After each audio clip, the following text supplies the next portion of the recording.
Doctor Mohammad Yunus new ইয়র্কের এক সাংবাদিকের সাথে সাক্ষাৎকারে তিনি বলেছেন যে কিছু কিছু মানুষ, অনেক মানুষ তাকে আরো বলছেন যে স্যার আপনি 10 বছর, 5 বছর বা 20 বছর ক্ষমতায় থাকেন।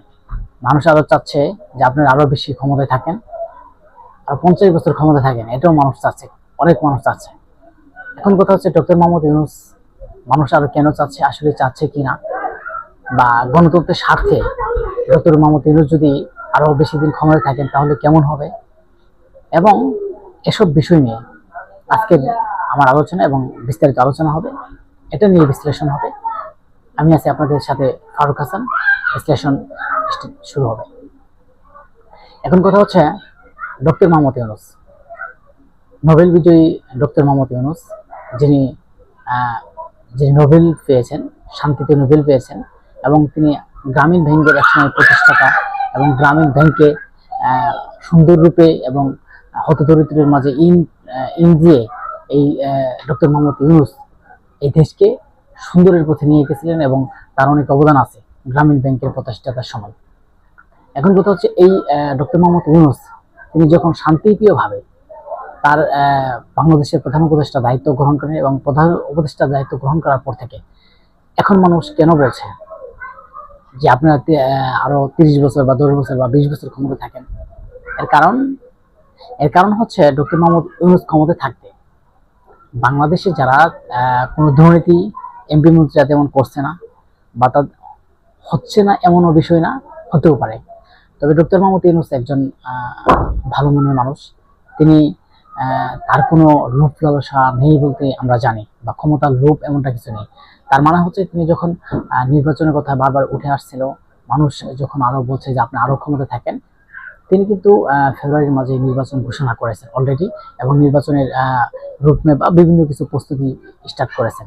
এখন কথা হচ্ছে ডক্টর মোহাম্মদ ইউনূস যে 50 বছর ক্ষমতায় থাকবে, এমন কথা যে ডক্টর মোহাম্মদ ইউনূস বলল, যে মানুষে বলে, আসলে কোন মানুষেরা বলে, কেন বলে, এই কথাটা কারা বলে? এই কথাটা কারা বলে? বাংলাদেশের গণতন্ত্রের স্বার্থে আপনাকে যদি 100 বছর কেউ চায়, 10 বছর যদি কেউ চায়, 5 বছর যদি কেউ চায়, আপনি থাকতে পারবেন না। কারণ বাংলাদেশের মানুষ চাইলেও আপনি থাকতে পারবেন না। যদি আপনি থাকেন, আপনি ফেসিবাদী রূপান্তর হয়ে যাবেন। একটা কথা আছে, যখন আওয়ামী লীগের সময় যখন শেখ হাসিনা ক্ষমতায় থাকতো, আপনি শেখ হাসিনার একটা স্লোগান শুনেন নাই? যে তাদের একটা গান ছিল, শেখ হাসিনার সরকার বারবার দরকার। যে আওয়ামী লীগের যে নেতাকর্মী যারা আছিলেন, তারাও কিন্তু বারবার সংবাদ সম্মেলন করেছে যে শেখ হাসিনার সরকার বারবার দরকার। এখন এই যে শেখ হাসিনার সরকার বারবার দরকার, কেন এত মানুষের ক্ষতির উপরে শেখ হাসিনা দেশ ছেড়ে পালাতে বাধ্য হইল, এবং কেন তিনি ক্ষমতা ছেড়ে দিল এত বছর, 17 বছর ক্ষমতা থাকার পর? তিনি তো 17 বছর ক্ষমতা থাকেছেন, কিন্তু গণতন্ত্রের স্বার্থ থাকেছেন। তিনি তো একটা বাংলাদেশের দল আছিল, তার একটা দল, শক্তি সামর্থ্য আছিল, রাজনৈতিক দল, তিনি থেকেছেন। কিন্তু আপনি যদি থাকেন, আপনি কি থাকতে পারবেন? বাংলাদেশের জন্য কিনা আপনি থাকতে দিবে? আপনি ফেসিবাদের চেয়ে বড় রূপান্তর হয়ে যাবেন। আপনার শক্তি সামর্থ্য নাই। আপনিও যদি জোরপূর্বক থাকতে যান, বা আপনি বলেন জনগণ, কে জনগণ? কোন জনগণ বলছে? হ্যাঁ, জনগণ যারা বলে তারা স্বার্থের জন্য বলে। আমি মনে করি বাংলাদেশের গণতন্ত্র দেশ, যে দেশে মানুষ ভোট দিয়ে তাদের একটা সরকার নির্বাচিত করবে, প্রতিনিধি নির্বাচন করবে। মানুষের মনে অনেক কথাই আছে যে আপনি অনেক ভালো করছেন, আপনি আরো 50 বছর থাকেন, বা আপনি আরো 1.5 বছর থাকেন। কেউ আছে মূলা পাম দেওয়ার জন্য, যে কাছে করলে আপনি তো সাধারণ মানুষের কাছে পৌঁছেন না। না, আপনি থাকেন ওই যে এমপি মন্ত্রী জিলে বড় বড় নেতা করবি, ওরা আপনার সাথে থাকে। হয়তো তারা মূলা পাম দেওয়ার জন্য, তাদের ক্ষমতা আরো দীর্ঘায়ু করার জন্য, আমরা জনগণের মাঝে গেলে জনগণ আরো বলে আমাকে 50 বছর থাকতে। হ্যাঁ, একটা সময় জনগণ আপনাকে 50 বছর থাকতে বলেছিল, কিন্তু এমনটা সময়, এখন যে সময় পরিবেশ আসছে, সেটা বাংলাদেশের মানুষ 50 বছর কেন, এই নির্বাচন যদি না হয় ফেব্রুয়ারিতে, তার অল্প দিন পরে মনে হয় আপনি থাকতে পারবেন না। বাংলাদেশের মানুষ সেটা নিয়ে একটা আন্দোলন সংগ্রাম আপনি নামে করবে। কিন্তু আপনি যে একটা নোবেল বিজয়ী, আপনি যে একটা ডক্টর ইউনূস, আপনি যে শান্তিপ্রিয় মানুষ, আপনি যে ভদ্রতা, কয়েকদিন আগে মির্জা ফখরুল বলেছে না যে আপনার মাঝে নাকি জিয়াউর রূপ পাই। কেন পাই? আপনি আপনি একজন ভালো মন মানসিকতা এবং ভালোর দিক, আপনি ক্ষমতা গ্রহণ করার পর থেকে আপনি লোভ লালসাতে আপনি জড়িত হন নাই। কারণ এই যে কিছু কিছু মানুষ বলে, সেগুলোর কথা মানা যাবে না। কিছু কিছু মানুষ বলবেই বাংলাদেশে আপনারা 50 বছর, 100 বছর থাকেন। আপনি যদি গণতন্ত্রের সাথে সেটা থাকতে চান, বা মানুষের কথাই ধরেন, আপনি চুরি করলে তার প্রশংসা মানুষ করে, আশপাশে যারা থাকে তারা কিন্তু বলে যে আপনি আপনি অনেক ভালো মনের মানুষ, আপনি চুর বলে কখনো আখ্যায়িত করা হয় না, আপনার অমুক তমুক, আপনার গুণগত মান, কিন্তু আপনি একজন ভালো মানুষ। আপনার পাশে কিছু মূলা পামদারি থাকে যারা আপনাকে পাম দিয়ে বলবে যে আপনি আরো জোরপূর্বক ক্ষমতায় থাকেন, আপনার ক্ষমতায় থাকবেন, পরে যখন নির্বাচন একটু দেরি হয়ে যাবে বিএনপি আন্দোলন করবে, জামাত ইসলাম বলবে নির্বাচন আরো দেরি হোক, অন্যান্য দল চাবে নির্বাচন গণতন্ত্রের স্বার্থে দরকার। এই যে নিজেদের মধ্যে একটা ঝগড়া সৃষ্টি বা ফ্যাসাদ সৃষ্টি হবে, এই কারণে কিন্তু দেশের অবস্থা খারাপের দিকে যাবে, লাস্টে ভাগ্য আপনার আপনার অবস্থাও খারাপ হয়ে যাবে।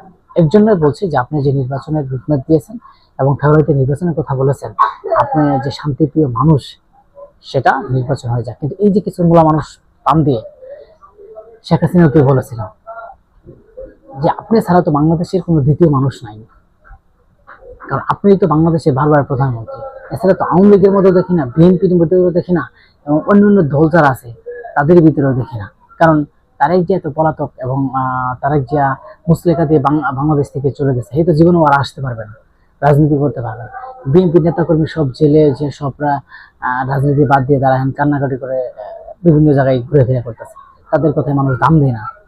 সেক্ষেত্রে অনেক মান দিত যে আপনি আরো ক্ষমতা থাকেন, আপনি ছাড়া বিকল্প এই বাংলাদেশে আর কেউ নাই। আপনি দেখেন শেখ হাসিনা চলে যাওয়ার পরে, শেখ হাসিনা যে চলে গেলে এখন কি তারেক জি আসবে নাকি আসবে না? আসতে পারবে। এখন কি জামাতের লোক আছে কিনা নাই, অন্যান্য রাজনৈতিক দল প্রধানমন্ত্রী হওয়ার মতো লোক আছে না নাই?